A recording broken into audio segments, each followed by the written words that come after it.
যে যেতে চায় তাকে যেতে দাও।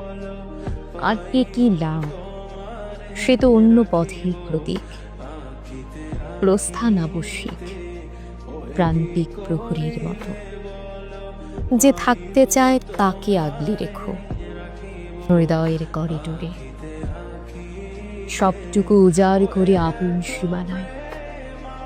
জীবনই তো পার্ট টাইম। ঝড় আসবে, একদিন থেমে যাবে, সব আঁধার কেটে যাবে। সূর্য উঠবে নীল আকাশে নবরূপে। তটিনীর মতো বর্ষার উত্তাল তরঙ্গ ঢেউয়ের তালে ফিরে পাবে নবযৌবন। মুছে ফেলো আঁখি জল, নতুন স্বপ্নে নিজেকে ব্যস্ত রেখো। খুলে দাও দুয়ার, ভাটার শেষে আসবে জোয়ার।